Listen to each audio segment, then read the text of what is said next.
అభ్యాసి తెలుగు లెర్నింగ్కు స్వాగతం సుస్వాగతం. అందరికీ నమస్కారం. మీ పెద్దింటి రామకృష్ణ చక్రవర్తి. ఈరోజు యోగి విమన శతకం నుండి 8వ పద్యంతో మీ ముందుకు వచ్చాను. విద్యలేని వాడు విద్వాంసు చేరువా నుండగానే పండితుడు కాడు.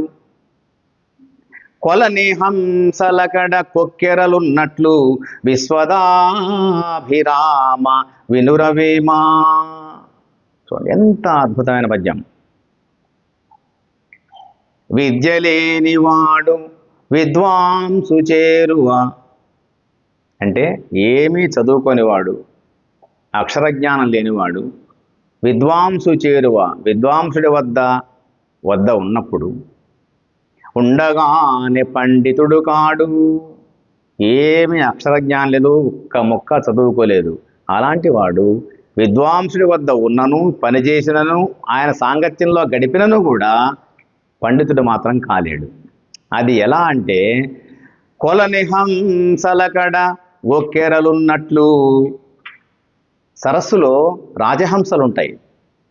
ఆ రాజహంసలతో పాటే ఆహారాన్ని వెతుక్కుంటూ కొక్కెరలు అంటే కొంగలు కూడా హంసలతో పాటు తిరుగుతూ ఉంటాయి.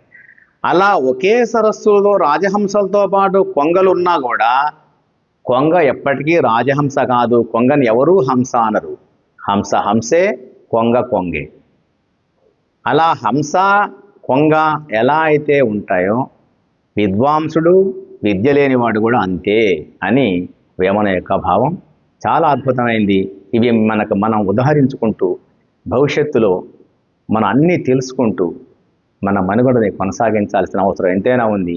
వందల సంవత్సరాల నాడే వేమన మనకి ఇంత అద్భుతమైన పద్యాల్ని అందించాడు. సర్వే జనా సుఖినో భవంతు. తెలుగును రక్షిద్దాం, తెలుగు భాషను కీర్తిద్దాం. ధన్యవాదాలు.